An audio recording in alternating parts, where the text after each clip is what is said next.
Once again, you're watching the Boritzer Bio Briefings. Your host, Dr. Rafi, right here on Think Tech Hawaii Television. And you often know or ask or don't ask, but I'll tell you anyway. My tagline is always, you're hot, we are not. Why do I say that? Because there are only two important things on Think Tech Hawaii. One of those things is we have hot listeners, hot viewers, and hot news. Consequently, the hosts are just a facilitating factor on our shows. And I want to start you off today with some hot news that just appeared this past week. One of my sources is the New York Times, and the headline that caught my attention was obesity rate for young children plummets 43% in a decade. And let me just get you on the first two paragraphs. Forgive me, because I normally do not like to read articles. You can read those yourselves. But let me read the first two paragraphs of this amazing news. Federal authorities on Tuesday reported 43% drop in the obesity rate among 2 to 5-year-old children over the past decade. The first broad decline in an epidemic that is often leading to lifelong struggles with weight and higher risks for cancer, heart disease, and stroke. And the drop emerged from a major federal health survey that experts say is the gold standard for evidence on what Americans weigh. So, why do I mention this? And what are we talking about today? We're going to be talking about obesity reduction. We're going to be talking about why is it so difficult to cope with the problems of obesity that leads inevitably as you get older to all types of issues in chronic illness, inflammatory diseases, diabetes, early death, and decrease in longevity. That's why I participated in a major study just about 2.5, 3 years ago. And I'm going to talk a bit about it because it happened right here in Hawaii. It was part of a larger initiative. Some of you are familiar with this initiative. It was heralded in the national press in the United States and perhaps even internationally. It was the Michelle Obama Obesity Reduction Initiative. So, what's this all about? Why is obesity so important? Well, you just heard my introduction. What will happen as we see the population, the current seniors, and the millennials, and the generations after them that keep eating at the same levels they've been used to during the past 20, 30 years, and increasingly having to cope with issues such as cholesterol, such as the inability of their pancreas to cope with the insulin that the body needs to break down sugars and carbohydrates. And what about all the ancillary and other issues that come with a overweight society? Not to speak of the illnesses that I just spoke up and the needs for increasingly larger and larger facilities with more and more beds for hospitalizing the chronically ill, the geriatric patients, the people with complications, the surgeries, the doctors. Where is this all going to come from? Not to speak of, obviously, the financial support mechanisms that societies need to cope with these issues. We have just been through a major introduction of a new healthcare system in America, and aside from the political issues that attend that introduction, people don't realize that this is just the small symptom. This is not even the full-blown event. So when I heard about the Michelle Obama initiative, I was actually approached by the good friend of mine, Dr. Lauren Pang, who is the district medical officer on Maui, and asked if I would participate in this applied research study. This was not a study that was designed to theoretically come up with solutions, come up with causation. Many of the things that this study supported were actually answers to how can we cope on the ground when we know what the problem is. What solutions can be coming up from the ground as opposed to parachuted down from above. And so this was not, in a sense, a purely scientific research. This was what we call applied research in the field, coming up with solutions that will work immediately. And we know how much people want answers quickly. So the first thing we decided to find out was, what would it take to change the behavior of the population in terms of their eating and exercise? Now, I know that I'm mentioning two very sensitive issues. One of them is exercise. I know that in America, on New Year's Eve or perhaps the morning after, people make resolution. We're going to do this. We're going to exercise. We're going to walk. We're going to jump. We're going to do hula hoops. We're going to jump rope. We're going to enter a gym. We're going to do samba or mama. I even don't know all the names of the programs. They have all these programs that are attached to music or hip hop or whatever, just to get you moving. And without passing judgment, without saying that, you know, that one program is better than the next. What we do know, what do we know? Well, we know that many people sign up after New Year's Eve when they feel especially engorged with food and barely moving, and they feel guilty about having overeaten during the holiday periods between Thanksgiving and New Year's Day, that they have to do something.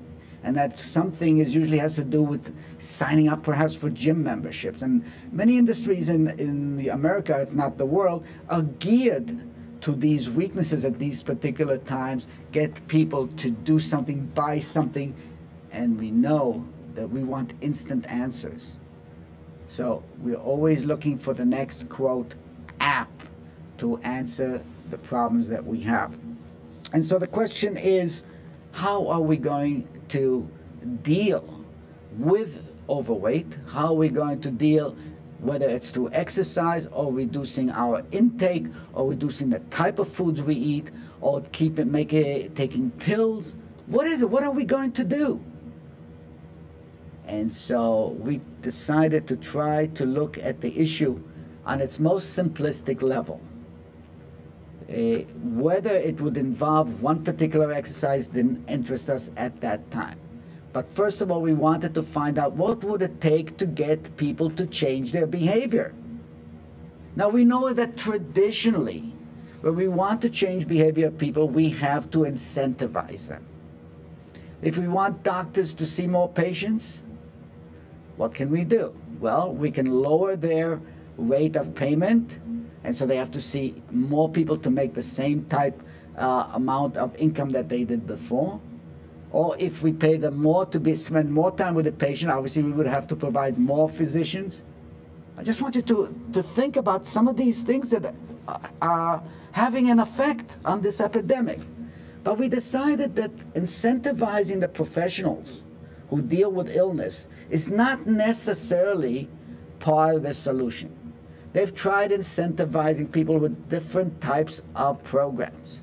Many professionals are paid, especially when they are under insurance payments, are paid by a disease or are paid by a procedure, whether it's a surgical procedure, or they are paid by the types of facilities they use, and so on. But we wanted to even do something pre-hospitalization, pre-institutionalization, pre-going some program. What could we possibly do that would incentivize people to do that one of the two things that we talked about? Either lose weight or participate in exercise or change their eating behavior. So we decided to put it to the most knowledgeable source of behavior. And who do you think that might be? Well, the most knowledgeable source of behavior is the person themselves. Think of yourself. When you are asked to do something in a free society, you have to decide, am I going to comply? Is it in my interest? What will it take? What is the cost of not affecting change? What is the cost of not participating? So you see, it's not so simple. It gets pretty complex. So I decided to use something that I had used previously in group dynamics, and that's called a policy formulation procedure. No, it doesn't hurt. No injections, no pain. All it involves is participation. So what is this policy formulation? Well, something developed by the Rand Corporation back in the 1950s their first attempt at getting consensus, at developing policy based on input from various people, perhaps with different backgrounds. Some of them agreeing with what the proposition on the table was and some of them not. How do you get consensus? Very important. How do you get consensus in 300 million people? How do you get consensus in populations like in Hawaii, where we have one of the highest causes and affliction of diabetes and other diseases that are attributable to obesity or improper diet? How do you get everybody to agree what to do? So we decided to try a new version of what the Rand Corporation had tried in the 1950s, another policy formulation. If we could get people from the targeted population, I'll be quite frank here, we were looking specifically at a very small but very important subgroup of the American population, Native Hawaiians. And Native Hawaiians, like other Native groups, have traditions, whether it's eating or behavior, whether it's having been subjugated in the past, whether having been conquered, whether they were part of a dominant population prior to coming into the 20th century, had all had fairly traditional lifestyle. Prescribed behavior was pretty much accepted from generation to generation. The governance, the social behavior, the eating behavior, the food gathering behavior, food preparation, all these have been prescribed over many generations, but obviously disrupted as many Native Native groups around the world through various processes of colonialism. And I don't want to get into the political aspects of it, but it's a given that many changes had taken place that are quite different from the current behavior and socio-biological processes that are present in the indigenous population of Hawaii. And again, Hawaii is a really good sample from which we can perhaps extrapolate and draw conclusions to other native indigenous groups, whether it's the Maoris, other Polynesian groups, whether it's Melanesians, Micronesians, Native Alaskans, or Native American Indians, and so on. So very, very important. How are we going to get consensus? How are we going to find out what will motivate the most at-risk population in Hawaii to change their behavior? So what do you think? What do you think it took? Well, I decided to try something called the nominal group technique. The nominal group technique is different from different policy-making behavior and procedures in that even when you're trying to get consensus on an issue between different people, you do not expose the people themselves to any negative behavior or to negative aspersions. Remember, when we're sitting down with a group, how many of you have ever sat down at a conference and tried to come up with a response to a question, and you immediately maybe get intimidated by the person who's the tallest, perhaps the biggest, perhaps the richest, perhaps the most powerful, perhaps the person with the most important task or the most power in the room? Well, that was one of the drawbacks of the original Delphi technique. And the nominal group technique, which came later, simply lets people go through iteration. It allows people to put their opinions down on paper and then anonymously submit them to a moderator. So they usually imagine there are 5 to 8 people in a group. The moderator posts a question, which is the question that the group is going to decide. What, for instance, in our group, that we did this over several iterations, meaning several times we went through the process with the same group of people. We trained native populations to use the technique on other people from the same group, so there would be no intimidation or appearance of coercion. And what they did was try to come up with a solution to the question, what would it take to get you to change your behavior in exercise behavior or in eating behavior? So that was, in essence, the question on the table. It was not easy. These sessions took anywhere between 3 and 4 hours. Obviously, we took some breaks. But each time we would pose the question, we had one moderator. He would post or she would post a question on the board, and then people had a chance to put down an answer to the question. The question was often phrased in different aspects of the same policy that we wanted to come up with. And we'd go around and around until we discussed. Every time we went through a round of what's called an iteration, we would put down on the board the responses that people had given to what they think would be the incentives necessary to get them to change their behavior. And then they would vote on it. And then we would take the top 5 or 6 responses and keep going, keep focusing on them until we could come up with perhaps 2, 3, or even 5 major policy solutions to this particular questions. So when we tried to find out what it would take to get people to change behavior with regard to eating and with regard to exercise, what do you think they came up with? You can't guess? I'm sure as you're watching this, I'm sure you already in your mind have an answer. Well, if you thought that money was number one, you would not be far off. And almost everything was focused around financial incentives. Do you find this strange? Not strange at all. Why is it not strange? Because money is a very important component in most incentives that we are offered in our daily life, whether that's on apps on iPhone, or whether it's on television, or whether it's promoters selling something on the telephone, or whether it's a door-to-door salesman from 40 years ago selling encyclopedias. What are the incentives? Usually came down to money. So you say, so why not give people money? Wouldn't it be better to give people $50 bonuses every time they lost 10 pounds? Or every time they lost 2 pounds? What is wrong with that? What was primarily wrong was that you have to keep giving the incentives. Otherwise, people stop their behavior and go back to what we call their comfort level. So this was the first interesting outcomes about trying to query Native Hawaiians on their eating behavior and solutions to their perhaps lack of exercise. But we are not ready to give up on the incentives part of it, so we put that aside, and we decided that we are going next go and look at meaningful exercise. What did this mean? Perhaps part of the problem was that meaningful exercise meant different things to different people. Now, often in America and in other Western cultures, people want to find the easiest way of doing things. And what's the easiest way? To do as little as possible.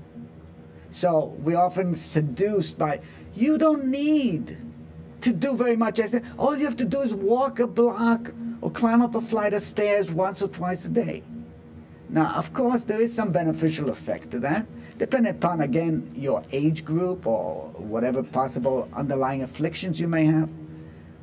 But that's really not going to make a big difference.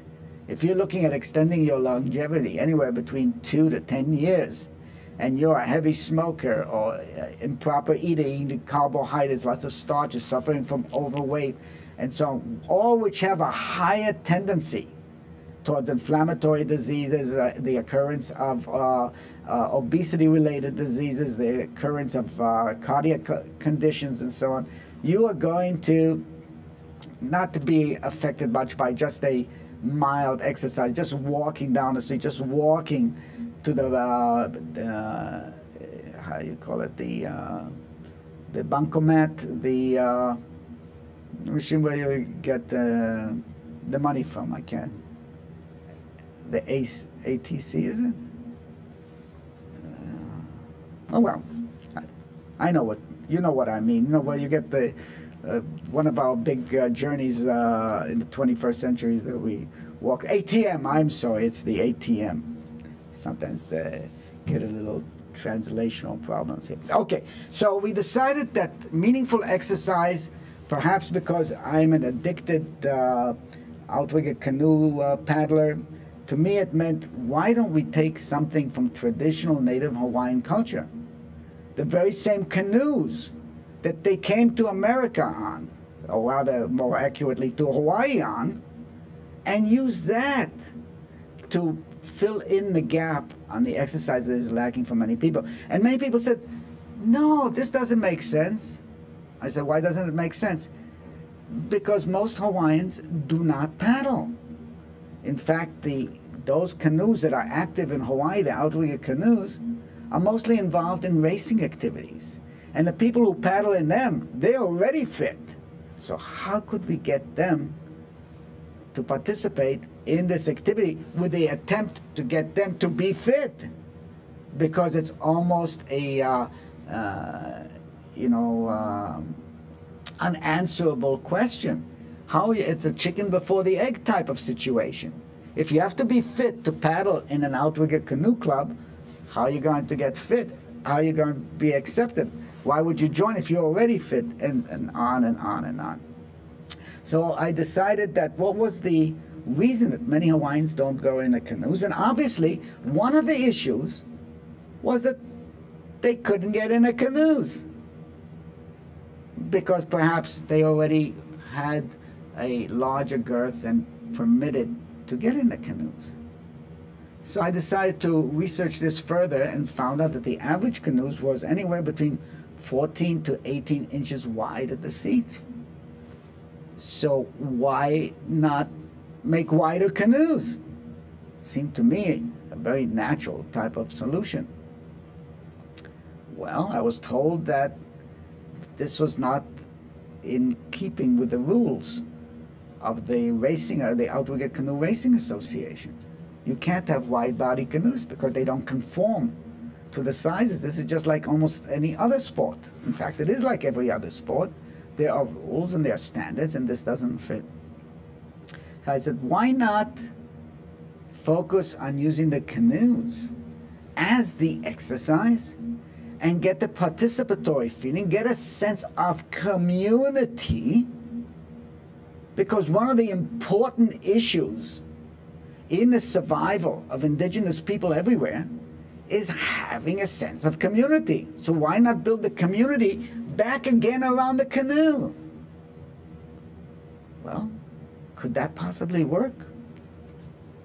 Apparently the Centers for Disease Control, in their wisdom, decided to allow me some funds to build 3 wide-body canoes that I designed together with the owner of Bradley, Sonny Bradley, probably the foremost canoe builder in Hawaii. He lives in Kaneohe, on the other side of the island. And with his help and with his support, we built 3 wide-body canoes and decided this was the answer. But this was just the beginning of the process. What else did we do?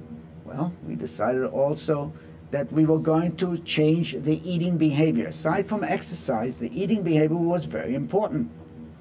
How would we go about that? Well, I contacted several supporting organizations. That time, I lived on Maui, and I involved the Maui Culinary Academy of the University of Hawaii and Maui College, and they said that they would provide support also, not only in terms of some of their students learning to prepare healthy foods and coming up with menus, but also train the community, use the Culinary Academy as a site for training locals who live on Maui, who wanted to learn how to prepare foods in a way that is healthier, that is more in keeping with the goals of healthy behavior. Not only that, we got also 2 organizations. One of them was the Whole Foods Corporation that provided us with instructors who came on site and trained people gratis they instruct them in preparation, using more local greens, using more vegetables, using more proteins. And so that was the contribution of Whole Foods. Also Down to Earth, another health-oriented food store on Maui and on Oahu, provided also support and orchestrated some of our introductory activities. But we'll tell you a little bit more about this particular program, how it worked, what happened after we return.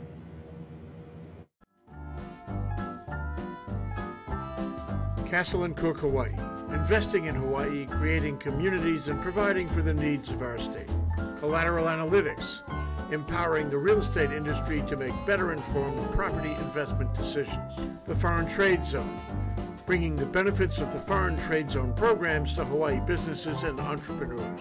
Galen Ho, a senior executive of BAE Systems, a global defense, security, and aerospace company. Hawaiian Electric Company and its affiliates Maui Electric and Hawaii Electric Light Company on Hawaii Island. The Hawaii Energy Policy Forum, incorporating diverse perspectives to design a flexible and forward-looking energy strategy. Hawaii Energy, the state's energy and efficiency program created to help Hawaii's residents and businesses adopt a clean energy lifestyle. Hawaii Gas, helping Hawaii achieve its transition to clean energy and a better energy future. Hawaii Pacific Health, bringing technology and teamwork together to transform healthcare in Hawaii. The High Tech Development Corporation, attached to DBED, is the state's leading technology agency. The Scheidler Family Foundation, supporting educational, cultural, and charitable organizations, including Think Tank. Once again, you're watching Boritzer's Bio Briefings. We are talking about the Centers for Disease Control initiative that I put into play with the Canoe Club, the Native Hawaiian population, and the University of Hawaii Maui College 2 years ago, and just giving you a report on what things are possible. And we were talking about the fact that first we tried to find out what incentives it would take. And so I told you that the incentives that we came up with to change people's behavior in terms of eating and in terms of exercise really didn't surprise us. Even when anonymity was afforded to the participants in these discussions, people wanted cash, people wanted club memberships in health clubs. One of the things that we find very ironic is that many people know that participating in a health club is a very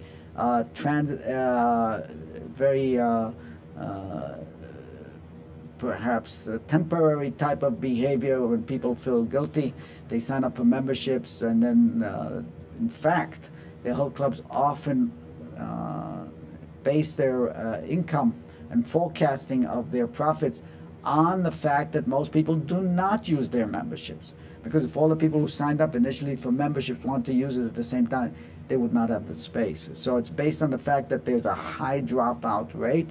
So this is hardly an incentive to get you to do things by yourself. Now, one of the big questions with all this exercise is, do you really need a club? I mean, if the basic cardiac exercise of walking or running or going up and down stairs, you don't need more than that, because the idea of the exercise is, aside from wanting to build up perhaps muscular mass over on your shoulders or arms or legs or whatever, it's basically about your cardio rate. You want to get your heart working. You want to reduce the amount of fat you're carrying. You want to reduce the amount of sugar you're intaking. So these are all secondary issues. Should you join a club? What incentives will you give? And really the incentives are rather that you're going to live a long, healthy life, a quality life, instead of being attached to tubes and perhaps worrying about being immobile, or perhaps falling down a step because you're overweight and perhaps your bones can't support the rest of your body. So we are talking about the canoes, and what I want you to do is take a look at a brief video about how we started this program.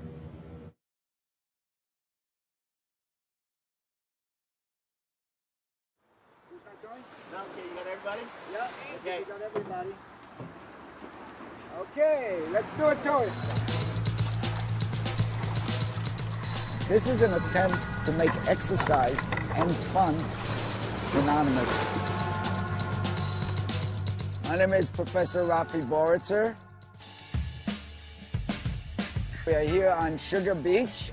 We are at the Maui Canoe Club, which is on the south side of the island. Today we are going to take for the first time the wide body canoe that I designed about a year ago, specifically to be used for obesity reduction and prevention of chronic illness. I know it's a little bit stretch of the imagination, but we have a theory that if people exercise in something that they like to do, especially in Hawaii, where many of the Hawaiians simply do not fit in the canoes that they came here 1,000 years ago. We want to recreate the times that they can get back in the canoes, paddle, and keep in the shape that they were able to survive all these years on these islands. Hawaii is one of the highest populations of diabetes-prone and diabetes-inflicted populations. And we're trying to reduce that through exercise. Some imagination and support from people who never thought that this could be a weight reduction tool. A grant from the Centers for Disease Control. Also took the support of the University of Hawaii, Maui College. Most canoes are about 16 to 18 inches on the seats. Maria, could you take number 2? Bruce, number 3. The average person can fit in with no problem, but people who have obesity issues or wide girths and so on will find a problem to get in. And so I specifically made sure that the 3 canoes that I'm using for this particular application will be at least 2 to 4 inches wider to accommodate most people who will be able to get in and out of the canoe.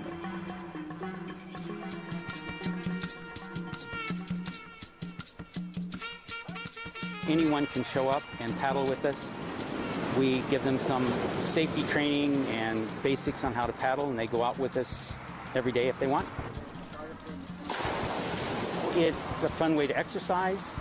It's a way to just go out and kind of be at peace with the world and get the day started. It's so soul-filling. We get to work hard with 6 people, get to enjoy time on the water, and it's virtually 100% quiet and tranquil. The grant that we have from the Centers for Disease Control is a 2-year grant that will end in April. Together in a collaborative relationship and a strategic alliance with the Maui Canoe Club, they will continue this program for at least the next 3 to 5 years by having use of the canoes, and they will volunteer their time. Thank you very much. Thank you, Rafi. Thank you. Thank you. Thank you.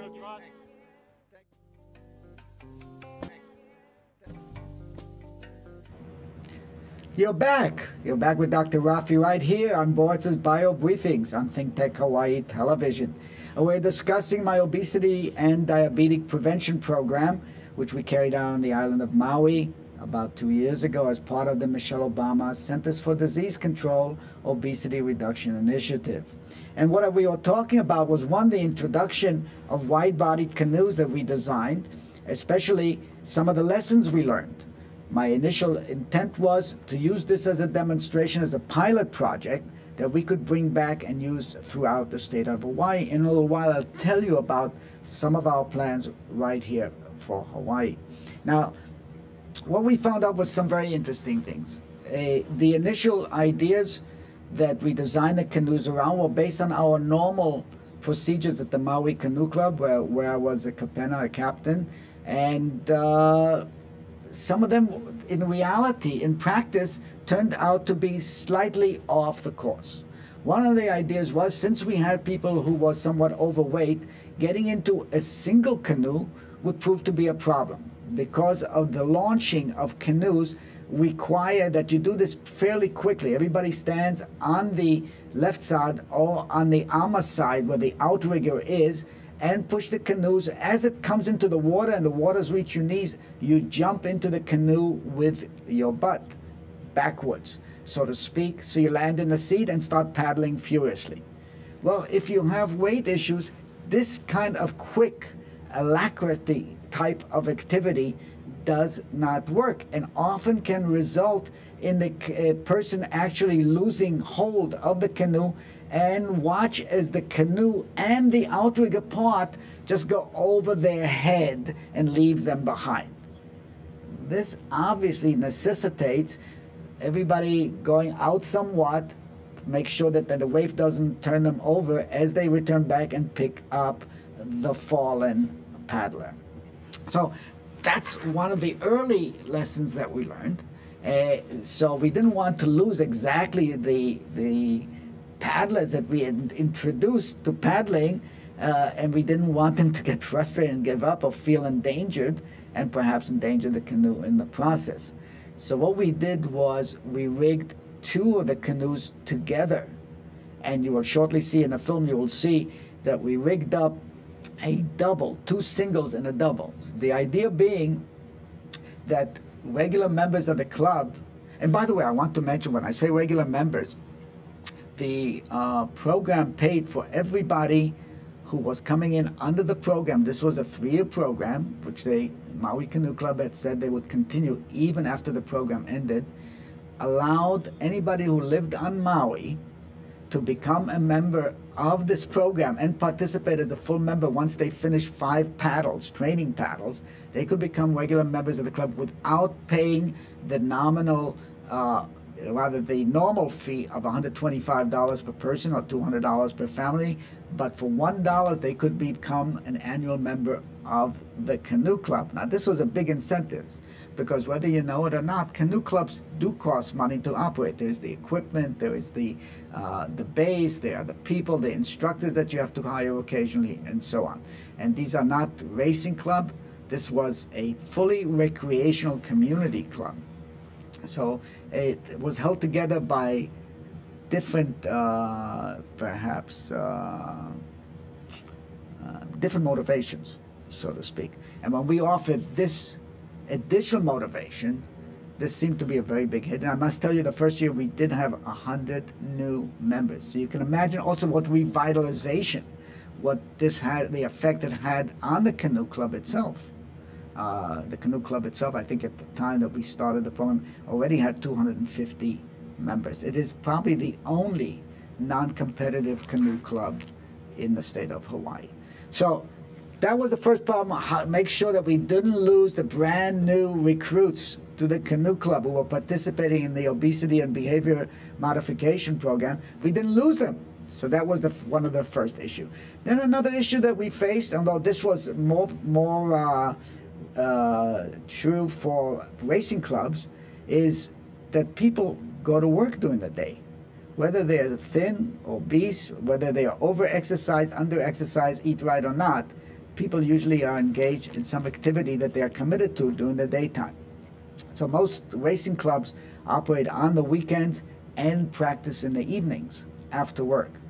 Now you can see that this could be a problem evening, that people have obligations. So many times you simply do not get the targeted population that you want for these kind of programs, because people already have their full day. So what we did, our race activities around the canoes were, it started at 7 o'clock in the morning. There used to be 3 sessions, 7, 8, and sometimes 9 or 8:30 and so on.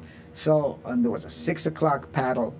We tried to make it available to as wide a population as possible. And it really worked out quite well. Everybody got instructions. Everybody was very, very supportive. The club itself was very supportive of the program, and we managed to really induce a lot of goodwill in the canoe club, which again gave me the impetus to try this thing and say, let's take it over to the rest of the states, especially to Oahu, and see if this can work on a wide scale. So the canoes were very, very important. Again, also the input of the canoe builders being very flexible. So the canoes had special area that was not normally found on OC6 outrigger canoes. They had a hole in the front of the bow for attaching a line, so if they had to be towed. They had places under the seat of the captain in the back and the stroker in front for first aid kits. They had life jackets underneath the seats, again, for emergencies. The canoe also, nobody had to bring their own paddles. The canoes came with paddles for every participant, so they would not have to go to the expense of purchasing their own paddle, which is usually common in most canoe clubs. So these were some of the issues that came about with the canoes. We learned that procedures are different and adapted to them as well. This was the canoe setup.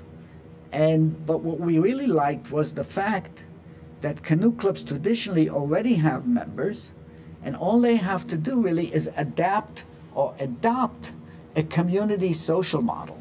And this is the kind of model that we'll hope to be able to attach to an existing canoe club, bring the specialized canoes, because once people had already gotten the confidence to participate in the double canoes, they could then go with any canoes, whether the third one, which was, even though it was slightly wider, there was a single and required more agility and practice and confidence to participate in. What we had envisioned was that the clubs will actually be part of the community, be almost a community development project, where the social activity of the community, the sports behavior of the community, the communal eating and festivities, festival aspects could all be part of it. This was part of the original thinking in developing the canoe club as a hub, especially in areas of Hawaii where you have still community development issues that have not been fully realized. Specifically areas like the leeward coast of Oahu, areas on the North Shore, and perhaps areas on the east side of Oahu. I wanted to see what some of the results were of the paddling program. So why don't we run tape number 2. Every Saturday morning at 8 o'clock, the Live Life Aloha Outrigger Canoe Paddling Program takes place on Maui's Kealia Beach. There is a sign-in and on-beach instruction before going out. Up. Oh, I was telling you, enter the blade in, because if not, it'll be off. Go ahead, push hard. Okay, get in. According to the State of Hawaii's Department of Health survey of the Live Life Aloha program, the average age of canoe paddling participants is 50 years of age. Gender is made up of 37% male and 63% female. The same survey shows 9% of the Live Life Aloha paddlers to be of healthy weight, 28% to be overweight, 47% to be obese, and 16% to be morbidly obese.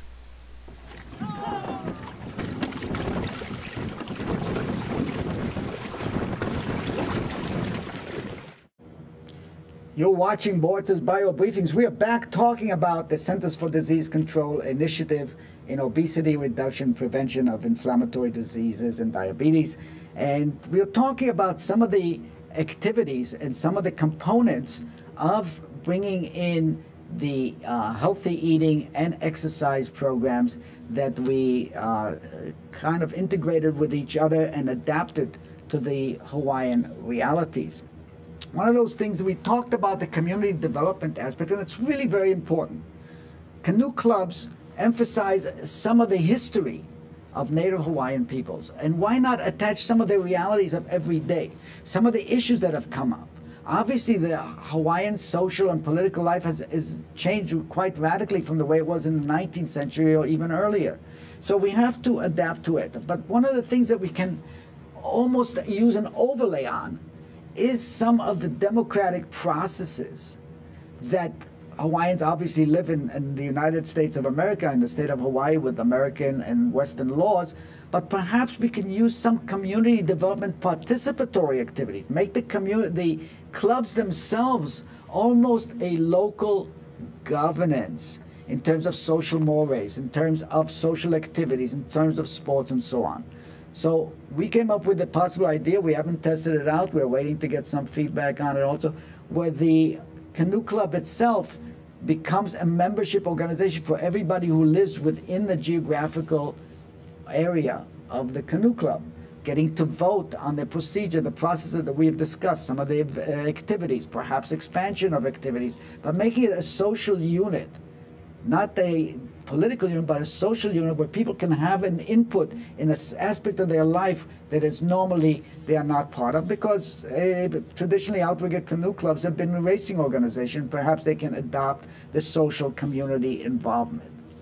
And the other areas where some canoe clubs have some attached lands to their hale, and perhaps they can even learn to plant vegetables or be part of a program that raises some fresh foods and so on, as well as dispensing nutrients and nutritional foods within the canoe club atmosphere, whether it's juicing activities, fresh food, fresh vegetables eating, and so on. We'd incorporate it as part of a new grant we're asking for to develop exactly some of these issues, and we hope that the appropriate funding agencies will look more favorably upon this kind of issue.